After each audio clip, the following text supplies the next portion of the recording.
most powerful invasion air force ever launched. Some of the 11,000 planes that opened the path through the so-called impregnable Atlantic Wall. Between Havre and Cherbourg in Normandy, the Allied lightning strikes.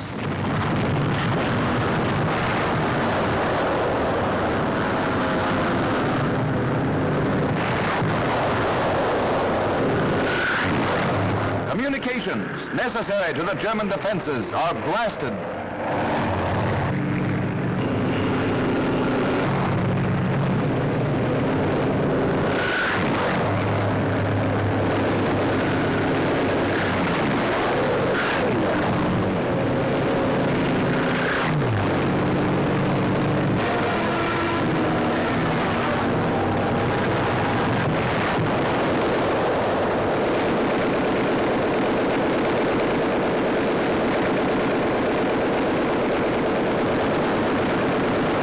And now, back in England, a 50-mile-long air train gets underway.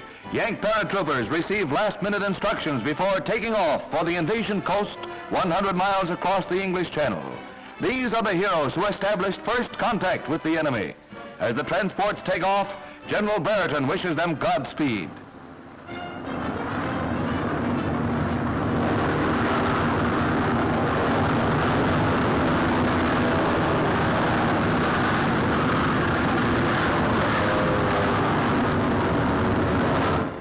Another set of brave men board gliders. Zebra stripings mark all Allied aircraft as invasion equipment. And at another English field, one of the many from which the terrific Allied power set out, British troops are glider-borne to the flaming coast of France.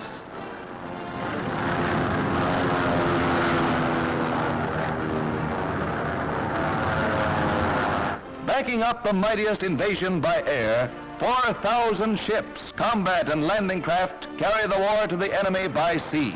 The Coast Guard, the Navy, the Air Forces land hundreds of thousands of British, Canadians, and Yanks on Hitler's doorstep within a few days. Isolating Cherbourg with its strategic harbor is the immediate objective. Landings are made under a naval barrage.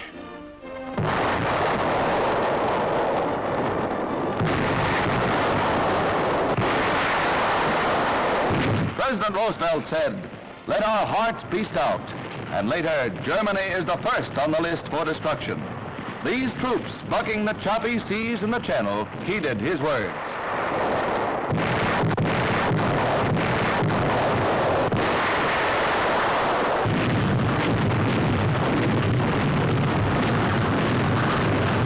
While landings were successful, we were not without our losses.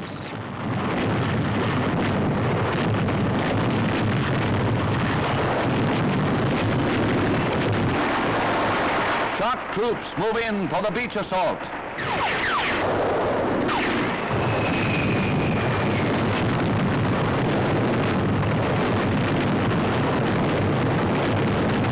The most gigantic armada in history.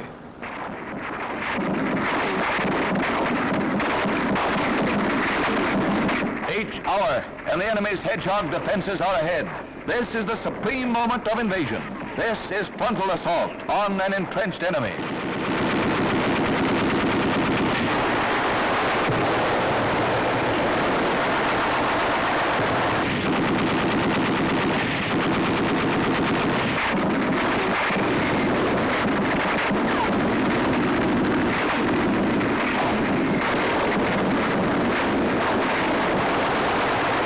Heroic medical corpsmen remove wounded for return to England.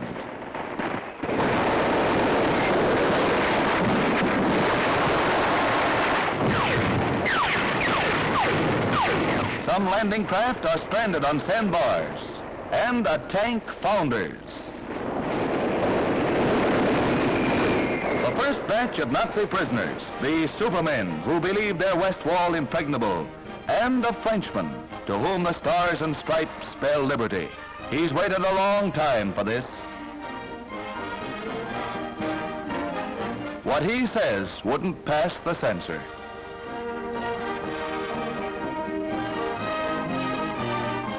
Nazi wounded get the same care as Allied soldiers.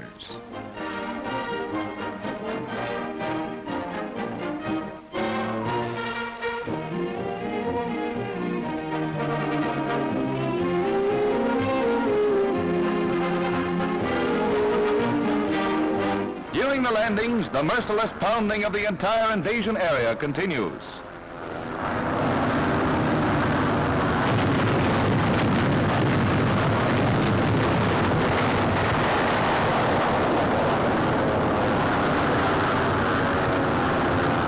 Here is real pinpoint bombing.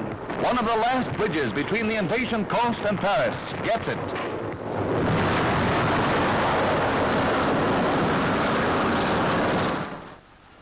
When the beachhead is established, heavier equipment is moved in.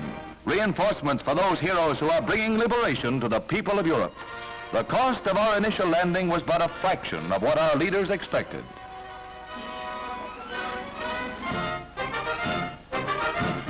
More than 10,000 German prisoners were captured in the first few days of the battle.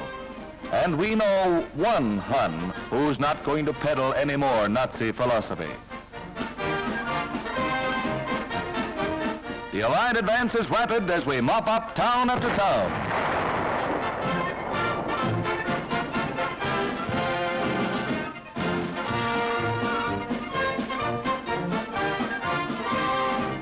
Those not seriously wounded are questioned on the spot by their captors.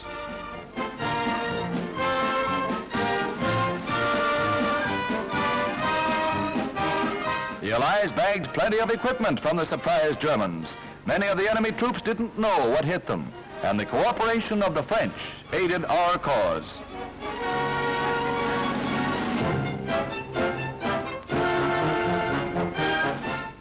Some Yank will have a nice doormat when he gets back home. The Supreme Commander, General Eisenhower, holds an early conference with General Montgomery, the commander of English ground troops, and they see that all operations go according to plan. These are the men who will lead us to victory, along with General Omar Bradley with glasses, who commands our infantry. The cost of our first landing was low, but many wounded are returned to English ports, men injured in that first assault. Let these pictures remind us that there's still a long road ahead to Berlin. The bond you buy in this 5th War Loan Drive can help men like these on the path to victory. Now it's your turn. Buy that extra bond today.